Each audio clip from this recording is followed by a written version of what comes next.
Hello, Graham Elliott here. It's Monday, and so it must be time for another podcast. And today I want to talk about your behavioural patterns. So if you've been listening to previous podcasts, I've spoken about how different buyers think, how you handle different buying situations. But what sits underneath all of this, and I have referred to it, is our behavioural patterns. And these are basically subconscious. We're not usually aware of them. And this is really what I want to challenge you with today. It's to get an understanding of your patterns, or at least some insight into them. And the reason that that's so important is that it allows you to step back from what would otherwise be a knee-jerk kind of reaction and consider what you want to do. Consider what the most appropriate or most beneficial thing you can do in a given situation. And by that, I mean what's beneficial to you. So that might be to you personally, it might be to your business, it might be towards making a sale happen. But it's really important to understand this. And in many ways, this underlies the whole consultative selling system that I offer. And if you've listened to me before, if you checked out the website, you'll know that a key part of that is having a DISC assessment so that you can see where you sit in terms of the DISC model, which is the model I use because I find it very convenient. It's very accurate. And also it's something that you can apply yourself with very little coaching and apply it on the fly. So when you approach somebody, you can, within a few seconds, make a fair guess about what their main behavioral driver is, and understanding that then dictates the way that you interact with them, how you move things forward. So this is really important. So what are these patterns? Well, they refer to, or they determine how people think. They particularly determine how they react, and they determine the decisions that they make. And this is especially true when they're under pressure or they're facing uncertainty. And often when we're talking to clients, they may well be feeling both of those things. They're certainly facing uncertainty if you're a new possibility for them in terms of providing a solution. And the chances are they're under pressure as well because they have stopped their normal day-to-day work to speak to you. So whatever's going on for them, whatever has driven them to take time out from what they're normally doing, which is what generates business, generates income for them, is important enough for them to stop doing that and take time to talk to you. And let's face it, who wants to talk to a salesperson? Flipping that around, as salespeople, we're often feeling the same thing because we all have quotas to meet. We've got certain sales targets to hit. So there's pressure. Immediately there's pressure on us. And this is one of the key things about being in a sales role. It is a high pressure role in many cases. And often you are facing uncertainty because where's new business going to come from? What happens if you blow this sale? All of these questions, I'm sure you can add more to that, are constantly there in the background. So the thing that I really want to get you to think about in this podcast is that the results that we achieve usually aren't determined by one big decision. They're actually shaped by small decisions that we make every day. And those in turn are shaped by our decision making and our behavioral patterns. And those patterns, you can see them as our habits, and they become our normal way of being. And the thing is, if they're working for us, that's fine. But when they stop working for us, that's the time we have to step back from the habits and really examine what we're doing and make a conscious choice about whether or not we move forward in the same way or if we start doing something different. And to throw in a quote that I saw in an email recently, actually, from Carl Jung, the quote, what he said basically was, until you make the unconscious conscious, it will direct your life and you will call it fate. So in other words, we have our unconscious behaviors, but because we're not aware of them, we're just putting the results we get from those behaviors down to some external force. So it could be fate, could be something else. The bottom line is that for us as salespeople, it's very easy to blame the market. It's very easy to blame pricing. It's very easy to blame competitors. It's easy to blame the economy. All of those things are there when we're not getting the results that we're aiming for. But the point is, you can't actually control those. And this is the fundamental thing. We can't control what's going on in the market. We might have some control over pricing, but generally that's not the issue. We don't have control over our competitors, and we don't have control over the economy. What we do have control over is how we choose to respond to those situations. And I'm choosing my words very carefully here, because a response is a conscious decision.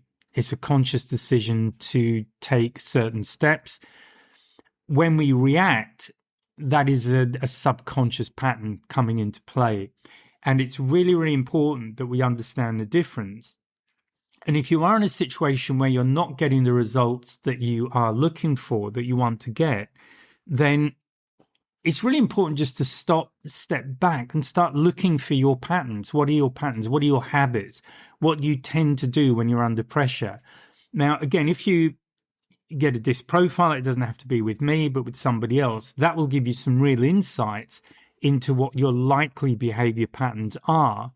And often what I've found, and it's certainly true of me, is that I am absolutely textbook for my DISC profile. And understanding that gives me that insight that then allows me to make a conscious choice about whether or not I carry on doing that, or I actually stop myself and do something different.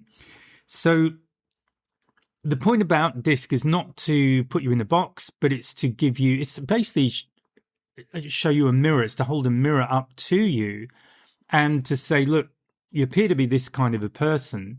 Are these behaviors what you tend to do? So for example, someone who's a high D, and I'll give you a very brief, this isn't going to be a big DISC thing, but just to give you a brief insight. I'm a high D, which is, it's called dominance, but it's the kind of personality that tends to be a leader, those sort of roles. And we might move more quickly, we might enjoy the competition actually, but we're really focused on outcome.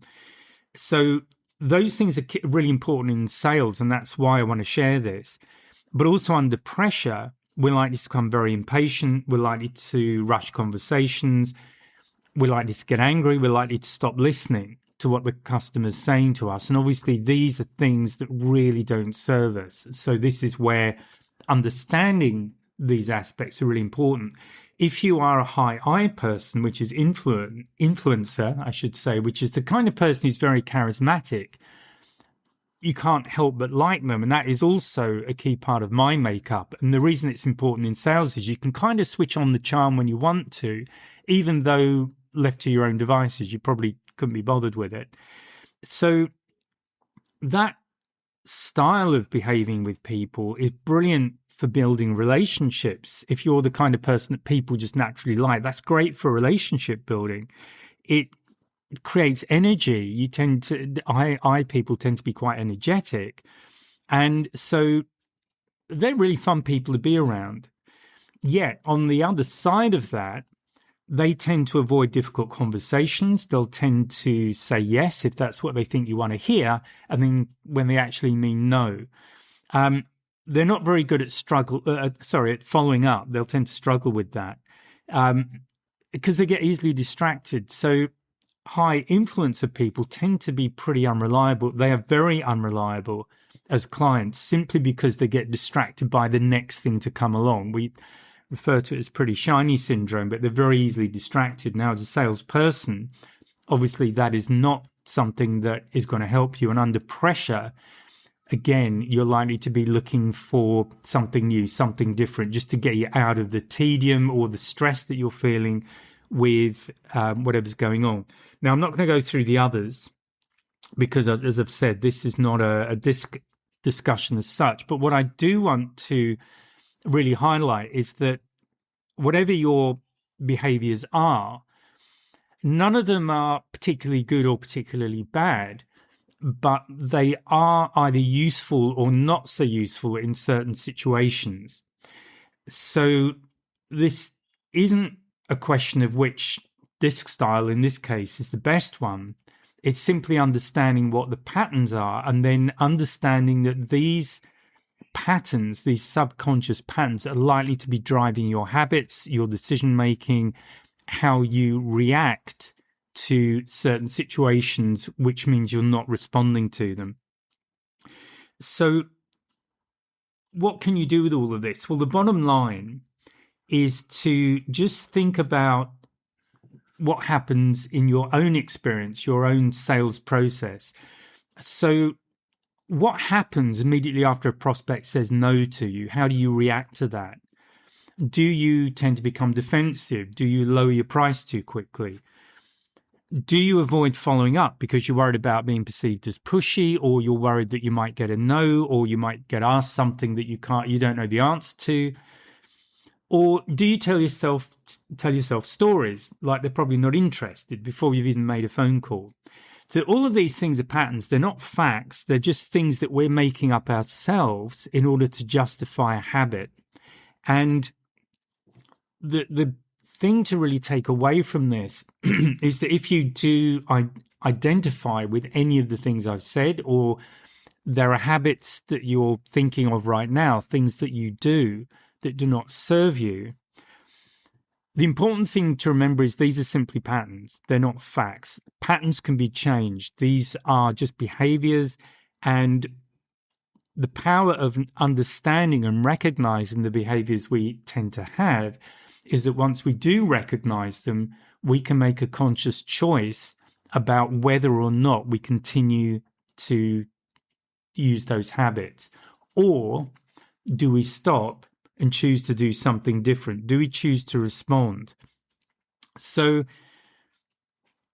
a really important thing to do is, if you want to get more clarity on this, and this is something I do when I'm coaching people, is to just observe, notice what happens with you before you have an important meeting. How do you react after you've been rejected? How do you prepare for meetings? What are the conversations that you tend to avoid? What are the assumptions that you tend to make? Remember that curiosity, and it's something I've spoken about a lot because this is so important, curiosity is far more powerful than criticism. So I've been talking about curiosity in the context of understanding a client's problem, but it is just as important when it comes to understanding our own habits, our own reactions, the kind of things that we trip ourselves up with. Because once you get really curious about them, and you're not looking at them in a way that you can beat yourself up about them, because that's not what the purpose of this is. This is not about criticism. It's simply stepping back and observing that, oh, wow, I tend to do that a lot and I hadn't really noticed, and it is not helpful. And maybe it will even point to the reason why you lost certain deals. Not necessarily, but it's likely to be in there somewhere. So be curious, and that then allows you to make choices. And just imagine what the impact would be if you identified just one limiting pattern this week. So it could be procrastinating on prospecting. Maybe you talk more than you listen. Maybe you tend to discount before the customers even challenge the price. Maybe it's avoiding senior decision makers because you feel intimidated by them. So these small behavioral changes, when you start consistently repeating them, they produce real measurable results over time.